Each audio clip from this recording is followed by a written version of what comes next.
My name is Robbie Carman, and thanks for joining us for this free 30-minute webinar. Over the next 30 minutes, I hope to share with you, five, six, seven, maybe more practical tips or power tips in DaVinci Resolve. Now, before we jump in, I should tell you just a little bit about me. I'm a professional colorist. I'm actually the owner of a boutique facility here in the Washington, D.C. area called DC Color. I'm also one of the co-founders of a color correction training website called mixinglight.com. And last but not least, I'm the program manager for the first ever Blackmagic Design Conference and Expo. That's right, this webinar is sort of a sneak peek, if you will, promoting the program for the Blackmagic Design Conference and Expo. And this is a conference that's designed for editors, colorists, and other video professionals, and it's taking place in Los Angeles, February 11th through 13th. And it's a 3-day event that features a program that's, as its name implies, focused on Blackmagic design applications like Resolve and Fusion, as well as associated Blackmagic hardware. And the conference is really focused as sort of that intermediate to advanced user who's looking to, take their skills to the next level. And this entire conference features a lot of different tracks. We're going to have an editing track, but both a basic editing or essential editing and advanced editing track. Of course, because Resolve is such a huge program for a lot of us, we're going to have tracks on color correction, both essential and advanced. But we're going to dive deeper into things like HDR workflow. I do a lot of HDR work these days, so I'm going to be leading some of those sessions, color management, and so on. I know a lot of you are keen on learning a little bit more about Fusion and VR workflow. So we're going to have a few sessions on Blackmagic Fusion. And one of the tracks that I'm most excited about is the Blackmagic end-to-end workflow. Blackmagic is really one of the only companies out there that can kind of claim that they have their hands in everything from, shooting and from lens to final finishing and delivery. And so this track kind of focuses a little bit on stuff to do in the studio, and kind of really getting a whole view picture of the Blackmagic end-to-end workflow. The conference also features an awesome expo night on that first night of the conference, and that's where you can obviously play with Blackmagic gear, meet other Blackmagic ecosystem vendors, like Flanders Scientific and LumaForge and OWC, and that's going to be fun as well. And towards the end of this webinar, we'll take a closer look at the actual program and some of the instructors. And in the meantime, if you'd like, you can always head over to blackmagicconference.com. But for now, let's go ahead and jump into the purpose of this webinar is showing you some tips and tricks inside of DaVinci Resolve. Now, just one quick thing for you guys, because I'm leading this webinar, I'm not exactly paying attention to the chat pad on every question or thing that pops up. I will try to spend some time towards the end of the webinar here to answer a few of those questions, and I'll also provide my email at the end, and then we have an announcement of a big winner of an awesome new Dell computer at the end of this webinar. So we'll get to that in just a little bit as well. But let's go ahead and get started, and I'm actually going to start here in just my project manager window. And I'm a colorist that is working on projects, I'm bouncing around from spots to long form to, PSAs to whatever every single day. And one of the little things that I don't think a lot of people realize that is available in this window that can save you a tremendous amount of time as you're getting started is something called dynamic project switching. So let me demonstrate what I mean. Normally you step into your project window and you go ahead and you open up a project, right? And it takes 5, 10, 15 seconds, depending on the complexity of that particular sequence, right? Well, then if you want to go ahead and, open up another project, you have to wait another 10, 15, 20 seconds.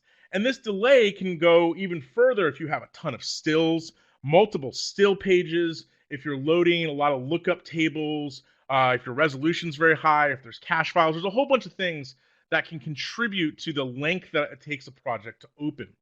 Well, one of the cool things that you might not be aware of here in the project manager, if you go ahead and right click, is this option for dynamic project switching. Now, it's kind of an obtuse name, so let me kind of tell you what it does ahead of time. What dynamic project switching does is it takes your project and it loads it into the RAM of your system rather than having to spin it up from disk all the time. And as you probably know, even if you have a fast SSD, RAM is still going to be a whole lot faster than a mechanical disk or even an SSD. And so if you have a lot of RAM in your system, this is a good way to take advantage of it and the speed in DaVinci Resolve. So I'm going to go ahead and enable dynamic project switching. And what you have to do to get this to work is that you first have to load a project just like you normally would to sort of cache it into RAM. From there, you can quickly switch back and forth. So I'm going to go ahead and open up project 1. It's going to load like it normally does, right? Just like that. And then I'll just go ahead and save that. I'll come back and I'm going to open up project number 2 and save that. And now if I come up to the file menu, you'll see down here in the file menu and then into switch project, I have this option to quickly switch between the two different projects very quickly, right? So here's what I'm going to do. I'm just going to go back right now. I'm on project number 2. I'll go project number 1. And basically, instantaneously, I think it's about just as fast as switching pages inside of Resolve. You'll see that the second project loads. Now, these projects weren't that complex, but still, if you're switching back and forth between, an HD version, an SD version, cut down versions of a spot, and switching back and forth between those projects, that can be a real big time saver. Just keep in mind that this works exceptionally well when you have a lot of RAM on your system. I have 256 gigs of RAM on this box, so it does, that significantly helps without worrying about that. So really cool little feature. Okay, let me go ahead and I'm gonna actually turn off dynamic project switching. One of the things, by the way, you can do is you can actually clear the memory by right-clicking in the project manager to close your projects in memory. You can also do that from the file menu, choosing close project, and that will close, again, projects that you have available in RAM. So I'm gonna go ahead and close the projects in memory, and then I'm gonna turn off dynamic project switching. Okay, I have a project here for this webinar that has a few different things I want to show you. Now, I'm a colorist by trade, but you guys all know how hard Blackmagic has been pushing in the past year or two to make make Resolve a really super powerful editorial tool. In fact, over the past year, I'd probably say that 1 at every 3 or 4 projects that I'm getting from production companies and networks has actually been cut inside of Resolve, which is, I think, really refreshing because there's something nice about just taking a project that originated in Resolve, not having to do a lot of conforming and all that kind of stuff from other platforms. So I want to start out by just showing you not how to edit in DaVinci Resolve and nothing too deep, but something that dawned on me the other day as a really awesome sort of utilitarian edit page feature that you might not be aware of, right? So here in this timeline, I have some clips from a film called Sunbelt Express. And if you're a Mixing Light member, you might have seen this footage on our website before. We use it quite a bit. But one of the things that I find myself doing all the time when I'm editing is, trimming, right? You're doing slip, slide, ripple, roll, that kind of stuff. And it's really easy to get into trim mode, of course, in DaVinci Resolve. That's just clicking on this button right there to go into trim mode. And let's just say I want to go ahead and I want to slip this clip. I mean, I like the duration of it, but I don't like the action that's happening in the clip. So if I put my cursor over the clip and drag, I can start to slip the clip. You guys probably know this. There's nothing revolutionary about this.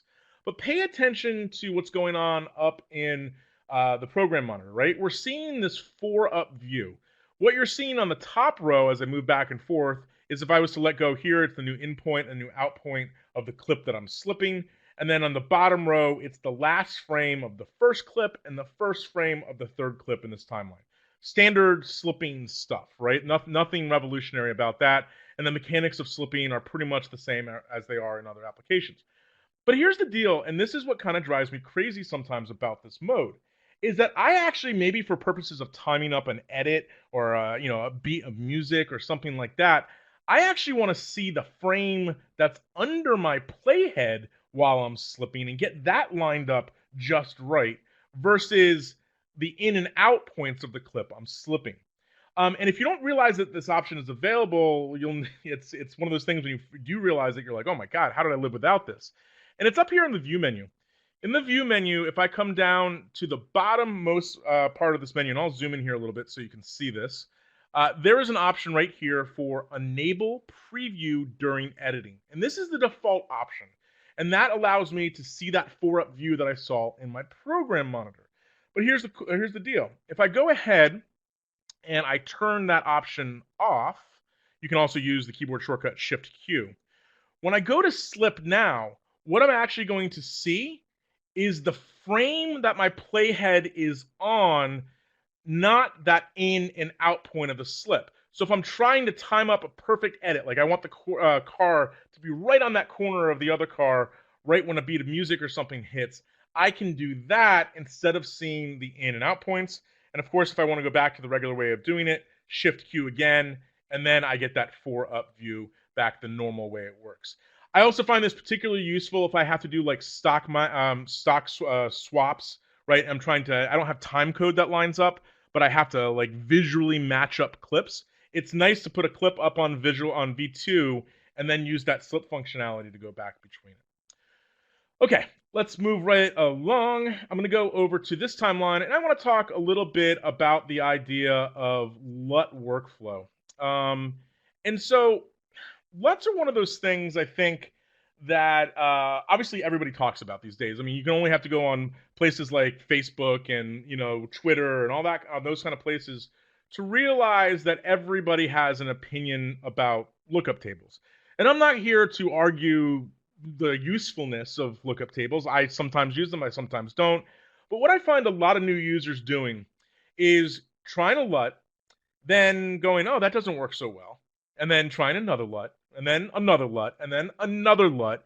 And the next thing you know, it's 3 o'clock in the morning, and they're back on Google downloading LUTs and trying again and again and again to try to get the perfect LUT to work with their clip. That's insanity to do that. Insanity, right?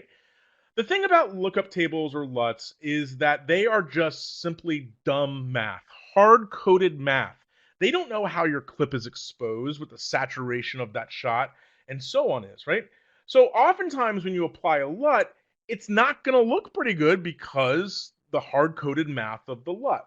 So instead of going out and back on your old Google machine and downloading more and more LUTs and trying to figure out which one is the correct one, what I want to go ahead and have you do is I want you to think about doing things before and after lookup tables. Okay, so here's what we're going to do.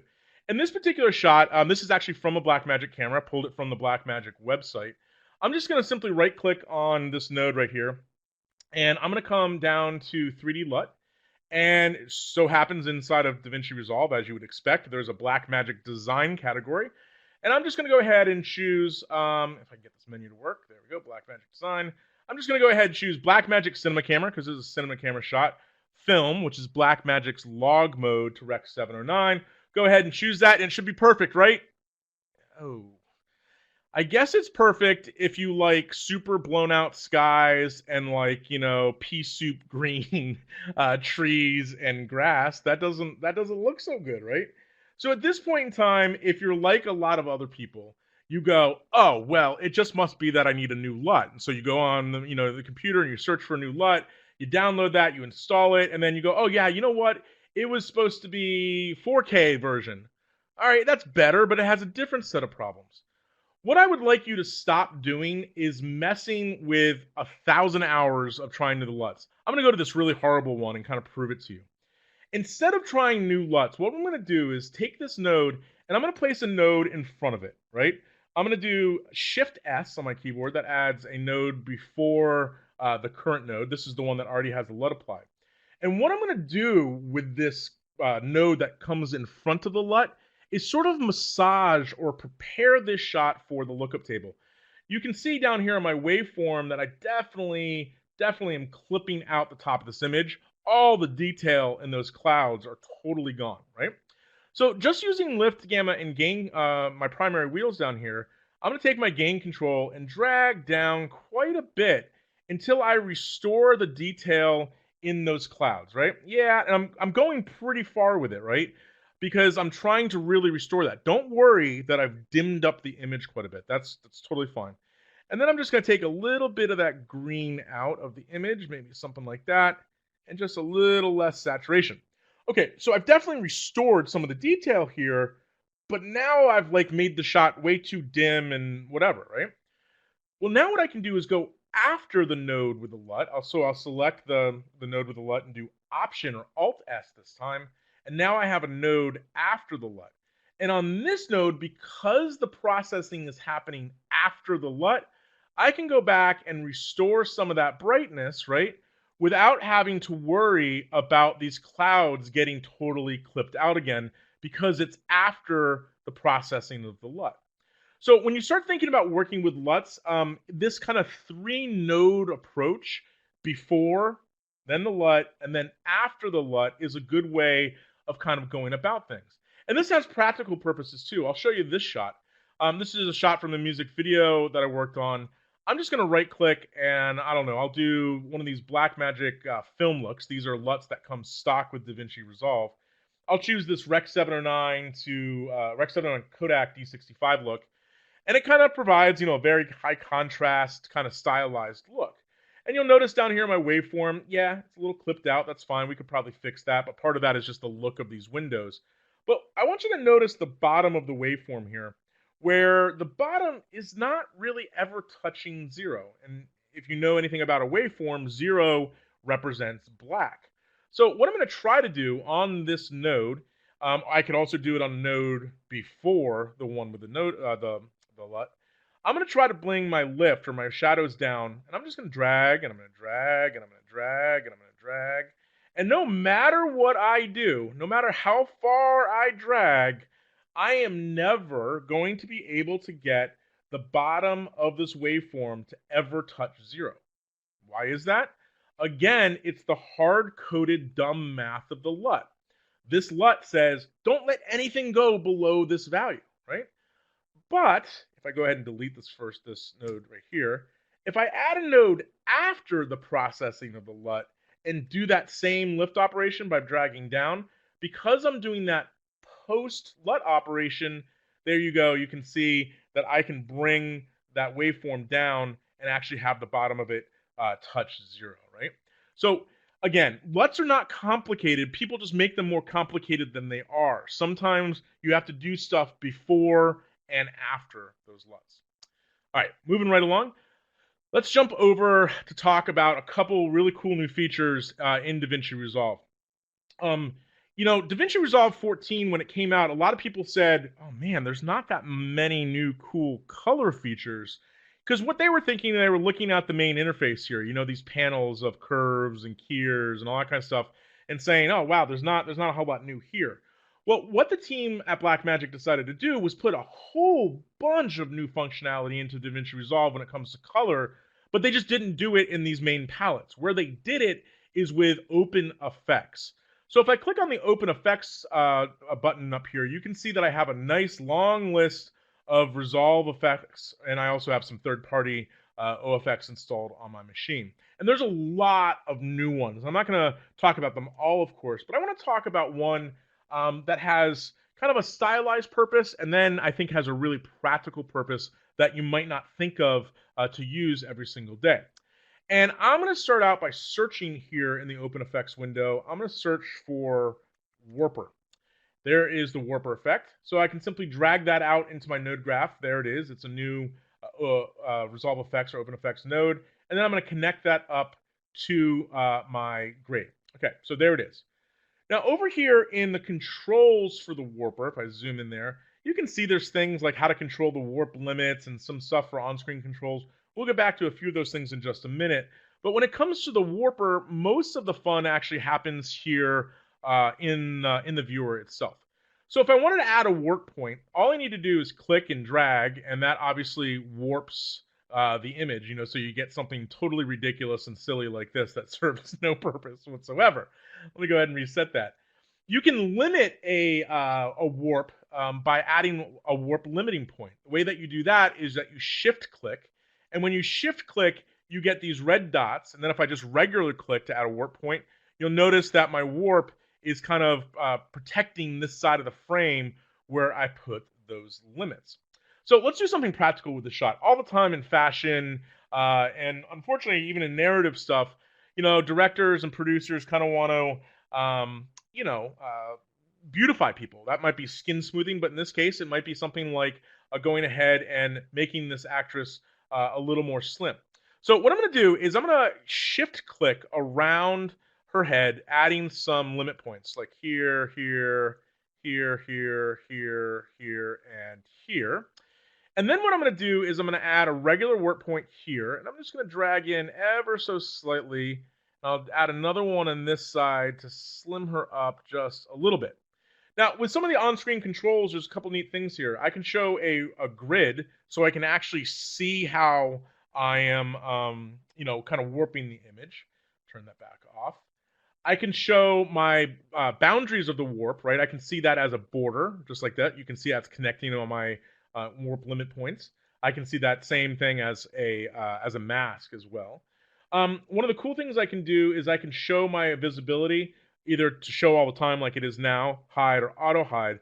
Auto hide is cool because as you go ahead and drag a point, you'll see that it disappears. Let go, it comes back, which is a nice thing when you really want to get there. And then you can show your warp points as points like this or vectors. You'll notice when they're in vectors, I'll make them a little bigger, we get this arrow showing which direction things are pointing, right? So if I go ahead and toggle that on and off, you can see, yeah, we sure did slim her up a little bit. But here's the thing, she moves, right? She looks down, and I want to have that warp kind of follow her. And that's actually another nice new feature in DaVinci Resolve 14. If I come down to my tracking controls now, right here, tracker, of course, you've always been able to track a window, you've always been able to stabilize shots, but we can now track FX as well. So these open effects or resolve effects. So if I do that, what I'm going to do is add a manual track point by clicking on this little arrow button. And I'm going to put that manual track point, I don't know, right on the end of her nose, right there. And I'll go ahead and track that forward. Yep, and you can see that tracked pretty well. And now if I go back and show my open effects overlay, you can see as I scrub through that, yeah, the whole thing tracks with her as she moves around. So the warper in this sense obviously is like a beauty technique, right?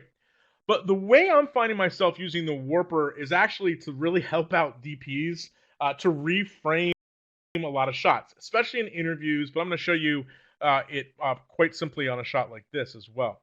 So looking at the shot, DP said, gosh, this is cool, but maybe it would be cooler if we had a little more headroom in the shot. I mean, there's already quite a bit of headroom, but let's go ahead and add a little bit more.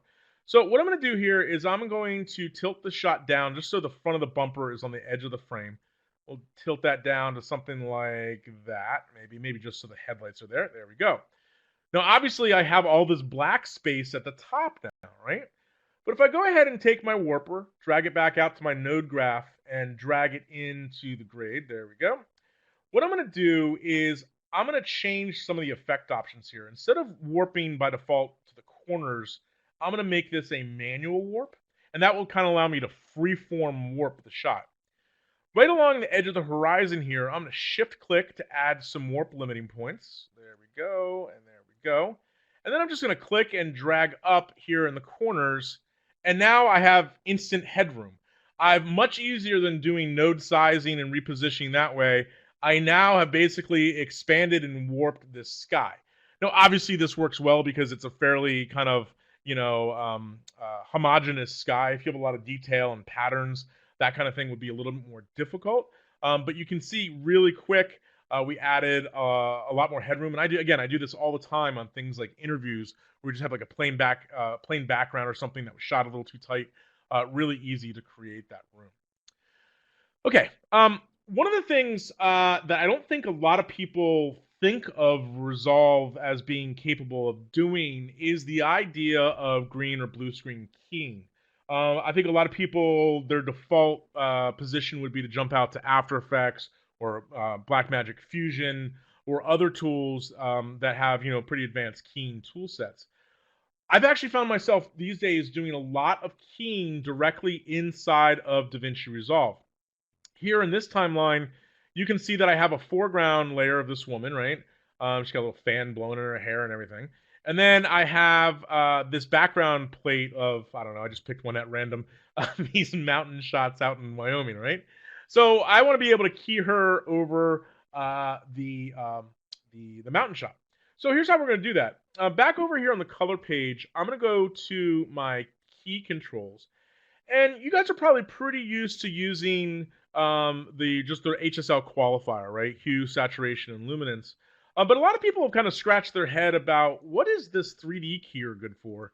And one of the things that the 3D keyer is exceptionally good at is doing green screen type keying.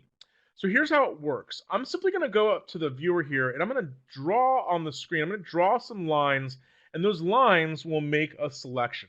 So I'm going to kind of drag around her hair, something like this. I'll drag over here, maybe up here, down here, over here. And you can see as I do, a couple things are happening. Obviously on screen, I'm seeing these selection lines. A blue line means that you're adding to your selection. A red line would mean that you're taking away from it. Here in the node, you can see I've done something. If I press Shift H, H for highlight, Shift H, I can actually see what's going on. Now, this is actually the inverse of what I want. I don't want to keep the background. I want to get rid of her. So I'm just going to go ahead and invert that. And now you can see that I got a pretty good key going. I got some noise up here in the upper left-hand corner that might be hard to see on the webinar, but I'm going to drag a couple more points in right there. And I got a really big problem, obviously. All of this kind of green spill around her head. Well, fortunately, the 3D keyer has a nice control right here for despill. So I'm going to go ahead and check that option. And right away, when I do that, you can see a lot of that green spill has been added. Now, this is not yet a perfect key. I probably need to do a little bit more work on some of these selections. Yeah, that's working pretty much better. But let's go ahead and get it composited over the background shot, and then we can worry about some of the problems that are going on with her hair and stuff like that. So how to do this is not that obvious unless you really dove deep before in the node graph here in Resolve. What I need to do is I need to right-click here in the node graph in Resolve, and then I need to choose this option right here. Let me zoom in so you can see it better.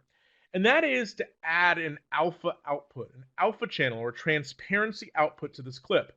Every node has two outputs, right? So this is my RGB output, and this little triangle is my alpha channel or transparency output. You've probably seen that before when you've connected, say, an outside node to a window or something like that. Well, what I'm going to do is add this alpha output, and then I'm just going to simply drag from my alpha channel output over to the new alpha output, and just like that. Oh, if I turn off my highlight mode, there we go. Turn off my highlight mode, you can now see that the shot is composited over the background. And here I can start to do some cleanup going back to my highlight mode or seeing the composite. So for example, I'm going to go ahead and just clip out a little bit of that waviness that's going on in her hair. I'm just going to blur that just a touch on those edges, right?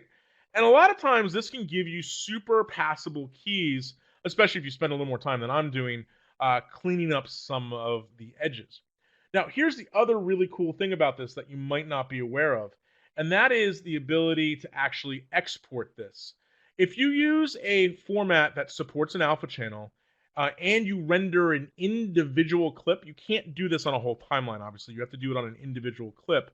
So, for example, if I render out a QuickTime, DNX or ProRes, one of the options that I have here is the ability to export an alpha channel with that clip, so you can hand it off to an editor or somebody else who might need to composite that in another application and do something different with it. Okay, I know I'm running a little long here, so give me about 3 more minutes and we'll get through all this, I promise.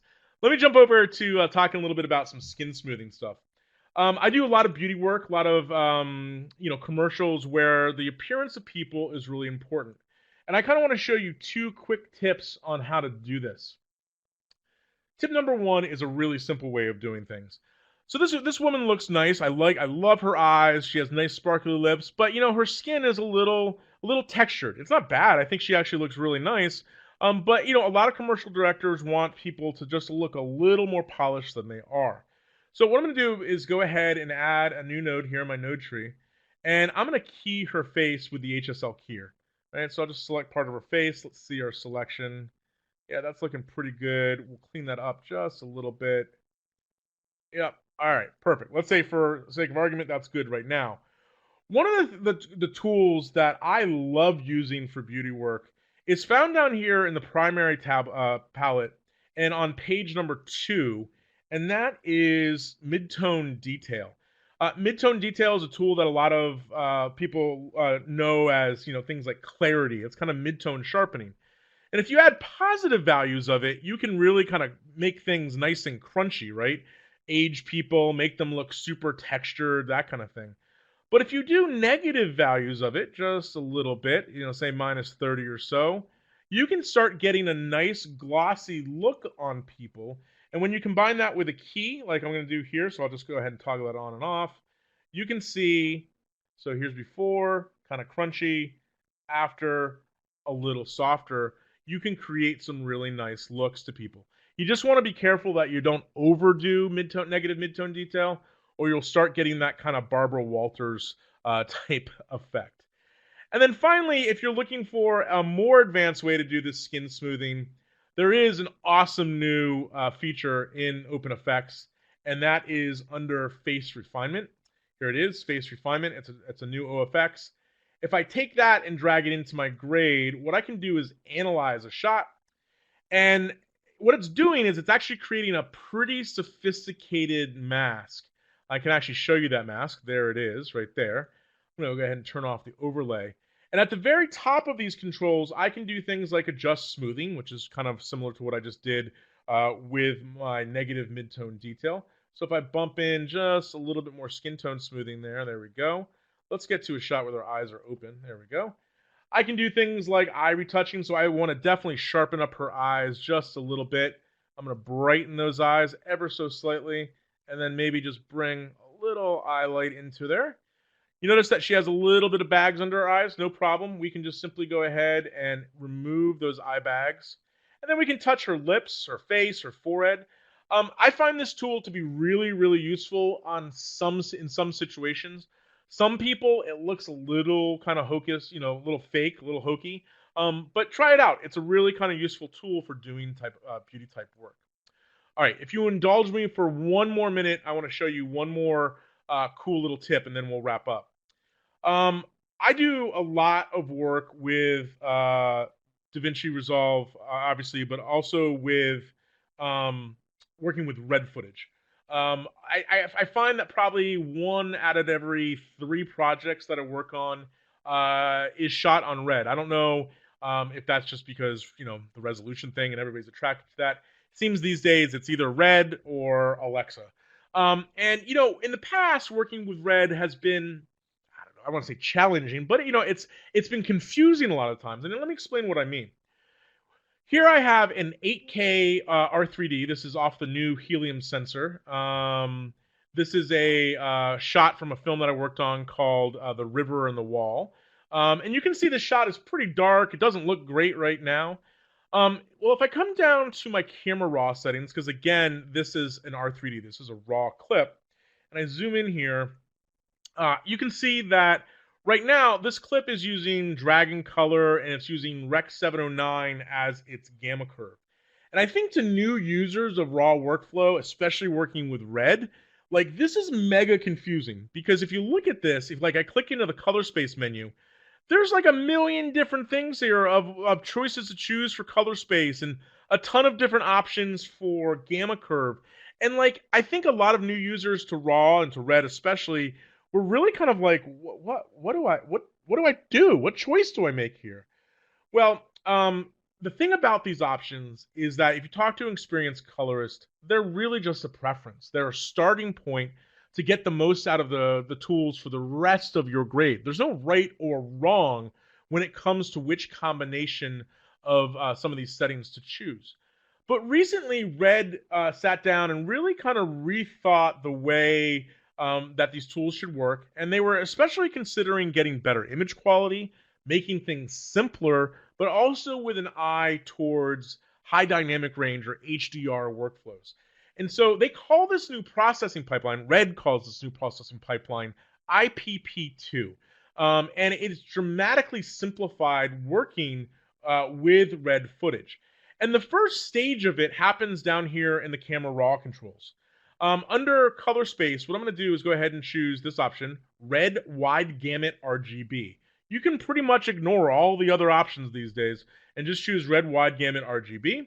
And then under the gamma curve, if I'm working with standard dynamic range footage, SDR, I'm going to choose this 10-bit one, log 3G10. The 10 stands for 10-bit.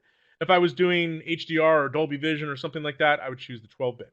But I'm going to go ahead and choose the log 3G one. Now, when I did that, you'll notice that the image up here got brighter, but it also got much flatter looking. That has to do with kind of the log nature of this gamma curve. So that's step one, getting your red shots into red wide gamut RGB and log 3G10. But here's step two. On their website, Red has a whole bunch of what they call tone mapping LUTs that you can download. These are free of charge that you can download and install and use in DaVinci Resolve. So what I'm going to do is I'm going to right click on this node and I'm going to choose 3D LUT. And right here, I have a whole batch of IPP2 LUTs that I downloaded from the Red website. And I'm going to choose the Rec 709 one because I'm working Rec 709 right now. And you can see that these are set to different levels of contrast and highlight roll-off. So if I choose something that's like, hey, medium contrast with a soft highlight roll-off, and just choose that, right away you'll notice that the clip is transformed into something much better looking. And now from here, I can continue the rest of my grade, and it's a much easier way of working than trying to have to negotiate these millions of different settings. So that's called IPP2. And by the way, if you are working with non-raw red footage, these IPP2 settings have also been integrated into what's called Resolve Color Management. If you turn on Resolve Color Management, you can actually do some of the settings under Input Color Space. If I scroll down here, you can see there is the red wide gamut RGB log 3G10. Wow. Okay. Well, I am definitely over time here. I want to jump back to my little presentation here and a couple last little things before we wrap up. Head over to blackmagicconference.com. And at blackmagicconference.com, if you click under program, you can see the full program that we have over the 3 days. You'll notice that there are a couple gaps here still. We're just still trying to work with a couple other instructors to get them signed up. We might have some more announcements as it gets closer to the actual event. But you can see there is a ton here, from look recipes with Dan Moran, grade management techniques with Anastasia. I'm doing some HDR stuff. Marco Solario was talking about working with Blackmagic cameras. We have some VR. There's so much here. But guys, this is the coolest bit about this conference. If I go over and click on register here, this conference for the 2-day pass is only $475. That is cheap. That's literally half the price of most conferences of this nature. You can also add the warm-up pass, which gives you access to Sunday and some of those deep dive on Fusion and Resolve. So definitely check out the program here at blackmagicconference.com. Learn a little bit more about the speakers and who's going to be leading some of these events. It's going to be a full-featured program. This is the first time ever that Blackmagic and FMC have partnered together to do this conference, and it's really, really going to be super exciting. Now, the last thing we have to talk about before we wrap up is we have a big winner to announce. So let me go ahead and go back to my full screen mode here. So when you signed up for this webinar, this free webinar, we said, hey, you know what? You'll get a chance to win a Dell Precision 5720 all-in-one PC. This is a pretty killer all-in-one PC, and thanks to our partners at Dell for offering this machine. If you're looking for a pretty kick-ass machine, this is definitely one to have. So I'm happy to announce, if Hubert Lamella, I think I'm pronouncing your name right, Hubert, I'm sorry if I'm not. Hubert, if you are on the line, you are the big winner of this Dell all-in-one. Hubert, if you are not on the line, we will, of course, track you down via email and find you to tell you that you won this awesome machine. And guys, like I said, if you need some questions about some of the tips that I covered here today, you can always just email me, robbiec@fmctraining.com. If you have questions about the actual program itself, anything to do with logistics or anything like that, you can always email Brett Harrison. Brett is the the event manager for this event. He's just Brett H at FMC Training. And I'm happy to answer any questions offline. But thanks again. Hopefully, it just gives you a little taste of what we're going to have at the first ever Blackmagic conference and expo. I'm really excited about it. I know the other instructors are really excited about it. And it's going to be 2 or 3 days of just a whole bunch of fun. So please consider signing up and attending the conference. And again, thanks for attending this webinar. Hopefully, I didn't talk too fast because a half an hour is really quick to cover 5 or 6 things. But hopefully, you got a little out of it. And thanks again for attending. I appreciate it. And for everybody on the FMC team, thank you very much. And hopefully, we'll see you at the conference.